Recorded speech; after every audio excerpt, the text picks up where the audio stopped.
You slide out of your mother, somewhere in the waters off Japan, with your saw already formed and pressed flat against your body. One sibling comes out beside you, and the two of you sink slowly down until you reach the seafloor. The membrane covering both your saws starts dissolving almost straight away, pulling back from the teeth in thin, cloudy strips. Your sibling moves first, pushing along the sand with its body low and its saw dragging behind it. A small flatfish is resting just a few body lengths away, and your sibling lunges straight at it. But the lunge is too fast and too direct, so the flatfish lifts off the sand and pushes away before the saw gets anywhere near it. Your sibling circles back and tries again, missing a second time. You stay still and wait for the flatfish to settle back down. Then, when it drops back onto the sand and stops moving, you swing your saw sideways in one quick arc, catching it across the body and stunning it before it can react. That's your first meal, taken before your sibling has managed a single bite. Then the water above you changes. A large shape moves in from the side, wider than anything you've seen yet, with its body cutting low across the sand toward the two of you. You don't know what it is, but your sibling is already pressing flat against the seafloor, so you do the same, pulling your saw close and holding your body still. The shape passes overhead and keeps moving without slowing down. You stay flat against the sand for a long time after it disappears. Then, slowly, you push yourself back up and start moving again. The saw on your face already works, but you're still learning everything else about how to use it. You're a few weeks old now, and your saw has fully hardened with every tooth locked in place along both edges. Along the sides of it, tiny pores run in a line from the base all the way to the tip. Those pores can pick up the electrical fields that buried animals give off. So you start dragging your saw slowly across the sand to find things hiding underneath, things you'd never spot just by looking. The first time it works, you feel the pores along your saw pulling you toward a patch of sand that looks the same as every other patch around it. You drag the saw across it sideways and a small shrimp bursts out from underneath, trying to push away through the water. You swing your saw back across its body and stun it before it gets far. That's a new way to hunt, and it already works better than anything you tried in your first days. But then you find something bigger. A flounder is buried just a body length ahead, and you drag your saw across it and stun it the same way. Before you can move in, another juvenile sawshark comes in from the side with its body low and its saw angled toward the flounder. It gets there first and clamps down on the edge of the fish with its mouth. You swing your saw into the sand between the two of you and hold your position, and the two of you stay like that for a long stretch with neither one moving. Then the other juvenile pulls the flounder sideways and starts eating, so you press forward with your body and drive your saw down next to its head. It lifts off the sand and backs away, leaving the flounder behind. You've won a meal off arrival, but the seafloor gets harder to read the further from the shallows you go. And sooner or later you're going to have to follow the food deeper. You're a few months old now, and the shallows aren't giving you enough food anymore. The prey you've been finding is small and spread out, so you start moving deeper, following the seafloor as it drops away beneath you. The ground down here is rockier, with crevices running between boulders in every direction. You can see the tails and fins of fish tucked inside the gaps, and you need to find a way to get them out. So you angle your saw into the opening of the nearest crevice and drag it slowly along the inside edge, trying to flush whatever is hiding in there out into the open. A small rockfish pushes out from the gap and you swing your saw across its body before it can get away. That works better than you expected, so you move to the next crevice and try again. But the third crevice you try goes wrong. You push your saw in deep, dragging it along the inside, and something clamps down on it hard from the side. A moray eel has its jaws locked around the middle of your saw with its whole body pulling backward into the gap.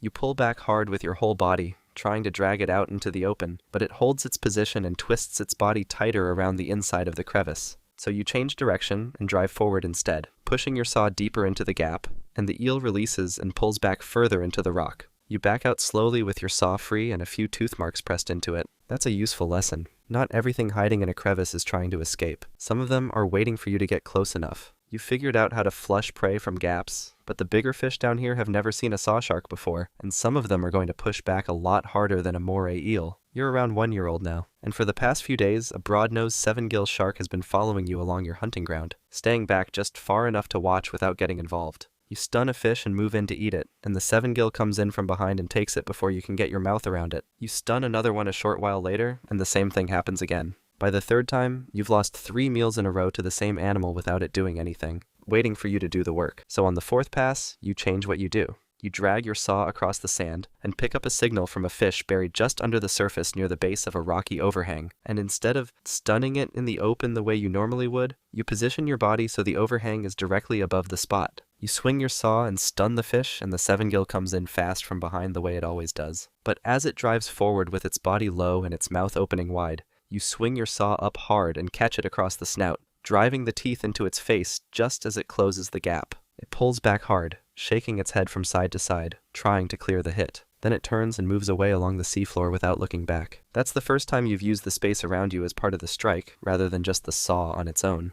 You turn back to the fish and eat it without anything coming in to take it from you. You've learned how to use the ground to your advantage. But there are things in this water that won't be put off by a single hit, and eventually, one of them is going to want what you have. Skip forward, and you're around 7 years old now, fully grown with your saw at its full length and every tooth along it sharp and set. For the past few weeks, males have been showing up in your territory and following you at a distance while you hunt. The first one gets too close too fast, moving right up beside you with his body pressing into your side, so you swing your saw back into his flank and he pulls away. A second male comes in from the other side straight after, trying to cut you off, and the two of them end up turning on each other with their saws crossing and their bodies twisting against one another. While they're pushing each other back and forth, a third male comes up slowly from below with his body angled flat and his movements steady. He doesn't rush in or try to cut you off. He just matches your pace and stays alongside you without pressing in. You keep moving, and he stays level with you, so after a while you let him come closer. Mating happens quickly, and then he drops away and goes back the way he came. That's the last you see of him.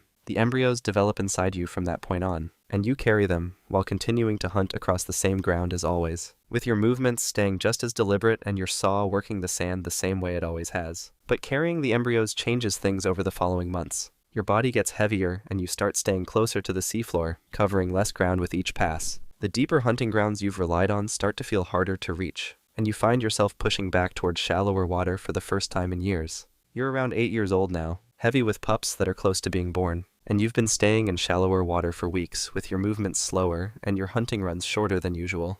A pod of bottlenose dolphins comes into the area and starts herding a school of fish together near the seafloor, driving them in tighter and tighter circles to make them easier to pick off. The chaos pulls other sharks in from across the area, all of them cutting through the water toward the same packed school. You move toward it too, because you need to eat, and the fish are right there in a dense cluster with nowhere to go. But the dolphins start working the edges of the group, cutting off anything that tries to push out, and two of them angle in toward you with their bodies low and their movements fast and direct. They're not after the fish anymore, they're trying to push you back. One comes in from the left and drives its body into your side, knocking you off your line. You swing your saw hard into the flank of the closer one, dragging the teeth across its side, and it pulls away fast. The gap that opens up is just wide enough, so you push your body through it and drive forward with your full weight until you're clear of the dolphins and moving into open water. You keep going until the dolphins are well behind you. Then you drop back down toward the seafloor and hold your position with your body still and your saw resting flat. That's the closest anything has come to pinning you down in years. The pups could come any day now, and when they do, you won't be there to protect them. They'll have to figure out the seafloor the same way you did.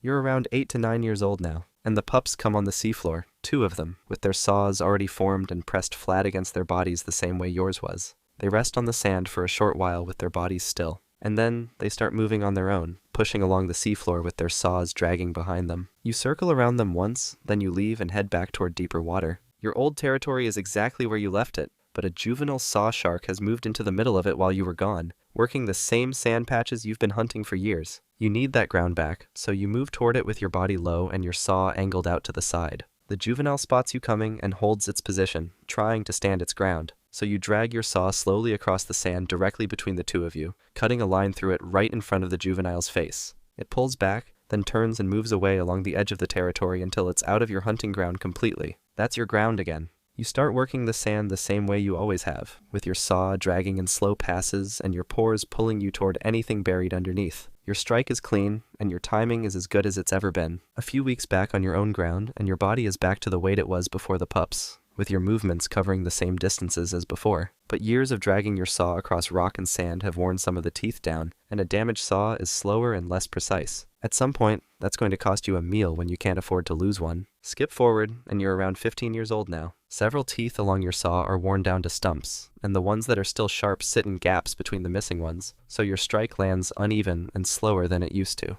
You've been losing meals because of it, with prey getting away in the moment between the stun and the bite that used to happen together cleanly. Today, you're tracking a large squid moving above the seafloor, following it with your saw angled up and your body rising as it pulls higher into the water. You've been following it for longer than you normally would, because you need this meal and the worn teeth mean you can't afford to miss. It keeps pulling higher, drawing you further up than you've gone in years, into open water well above your usual depth. Then it twists sideways and pushes away fast, and you lose it. You turn your body to go back down, Then a wall of mesh drifts into you from the side, wrapping around your saw first and tangling the teeth into the lines before you can pull back. You drive your body backward, trying to pull the saw free, but the mesh stretches and holds with the lines pulling tighter around the teeth the more you pull. So you push forward instead, trying to swim through it, and the net wraps around your gills with the mesh folding in across your body from both sides. You drive forward again with everything you have, and the net holds. Then you push again, and it still holds. Your body keeps pushing with smaller and smaller movements until your tail stops altogether.